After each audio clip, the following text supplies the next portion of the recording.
नमस्कार मंडळी. तर आपली सकाळची सुंदर अशी सुरुवात झालेली आहे. तुम्ही आत्ताच पाहिलं असेल व्हिडिओमध्ये की सुंदर असं हिरवळ पसरलेली आहे आमच्याकडे. आता पाऊस पडल्यामुळे खूप सुंदर असं वातावरण होतं रोजचंच. आणि आता जवळजवळ आठवडा झाला असेल. पाऊस तर कंटिन्यू सारखा चालूच आहे. म्हणजे बारीक बारीक येतो, कधी कधी जोरात येतो. आणि खूप अशी सुंदर हिरवळ आमच्या इकडे आजूबाजूला शेत आहेत ना, त्यामुळे दिसतं. मी ना इथे पनीरची भाजी करायला घेतलेली आहे. त्याच्यासाठी टोमॅटो, कांदा आणि काजू भाजून घेते. एकीकडे दूध तापायला ठेवले, कुकरला भात लावलेला आहे, चपात्याचं पीठ मळून ठेवलं आहे. आज काही मला एवढी गडबड नव्हती मुलीला, कारण की स्कूलला जायचं ना, संडे होता.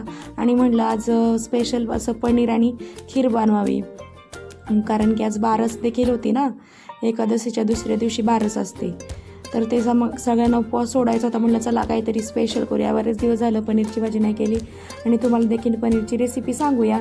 इकडे मी पनीर वगैरे कट करून घेतलं आणि त्याच्यानंतर मी कढईमध्ये त्याला परतायला टाकलं. मी असंच करते, परतून घेते, म्हणजे ना मग पनीर पण टेस्ट छान लागते. त्याच्यानंतर मी त्या वाटीमध्ये दूध घेतले, कारण की मला दुधामध्ये ना पनीर टिक्का मसाला आणि घरचा लाल मसाला, घरचा आपला दुसरा वगैरे केलेला मसाला असतो ना, ते सगळं ॲड करायचं होतं याच्यामध्ये. आणि मग मी याच्यामध्ये ते ॲड करून घेतलं आणि चांगलं ते मिक्स करून घेतलं. त्याच्यानंतर मी कढईमध्ये टाकलं कांदा परतायला. कांदा चांगला लाल परतून घेतला ना, मग त्याचं नाही का चांगलं भाजीमध्ये टेक्स्चर म्हणजे हे होतं, मिक्स होतो तो. आणि नाहीतर मग असं जर हे राहिलं ना, मग कच्चं सर्व ती भाजीचं दाताखाली येतं, ते चांगलं नाही लागत मग. आणि म्हणून त्याच्यासाठी चांगला कांदा परतून घ्यायचा. आणि इकडे मी मसाला वाटून घेतला आहे, तो आता मी त्याच्यामध्ये टाकून घेतला आहे. तेल सुटोस्तोपर्यंत त्याला चांगलं परतून घ्यायचं. आणि मग तेल जर एकदा सुटलं ना, मग तो जो दुधात ॲड केलेला मसाला असतो ना, तो काय करायचा, त्या भाजीच्या ह्याच्यामध्ये टाकून द्यायचा आणि ते पण चांगलं उकळी येऊन द्यायचं. हे काय अशी उकळी येऊन द्यायची आणि मग त्याच्यामध्ये पनीर ॲड करायचं. इथं मी पनीर ॲड करताना दाखवलं नाही आहे, पण तशीच पद्धत मी जशी सांगितली तशी करायची. आणि इकडे मी दुसऱ्या साईडला घेतली आहे खीर करायला.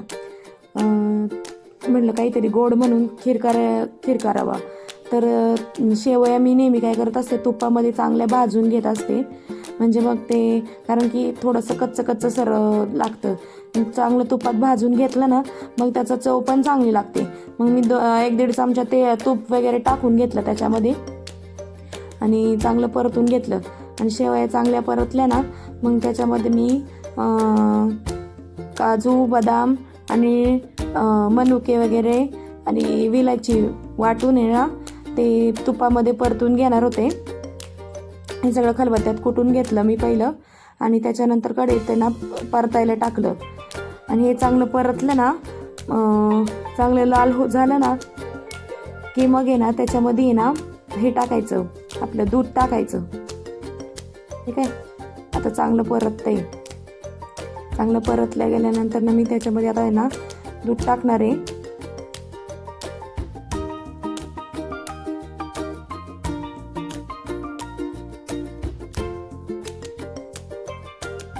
आता दूध टाकून घेतलं. आता दूध टाकून घेतल्यानंतर मग इकडं पण लक्ष दिलं, कारण की जरा भाजी म्हणलं नाही तर मग ते खूप आटून जाते.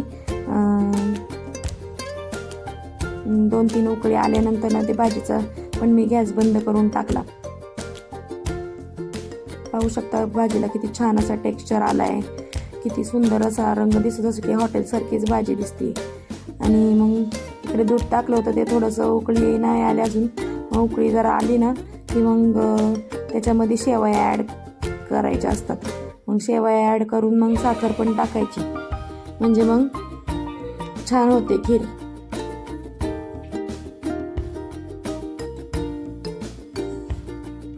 असं मिक्स करून घ्यायचं शेवया त्याच्यामध्ये.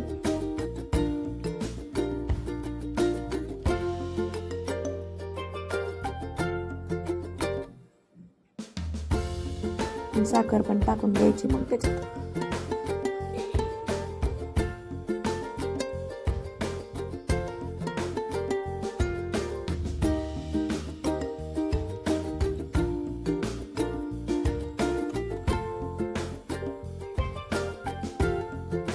इकडे बघा किती छान दिसते भाजी, अगदी हॉटेलसारखी, बघूनच खाऊ वाटतंय. आणि आपली खेळीसुद्धा रेडी झालेली आहे. इकडं किती सुंदर रंग आले तिला पण. स्वयंपाक वगैरे झाल्यानंतर ना मग मी इकडे घेतली देवपूजा करायला. देवपूजा केल्याशिवाय ना मला अजिबात प्रसन्न वाटत नाही. पूर्ण दिवस आहे ना मग चिडचिड होते जर देवपूजा नाही केली तर.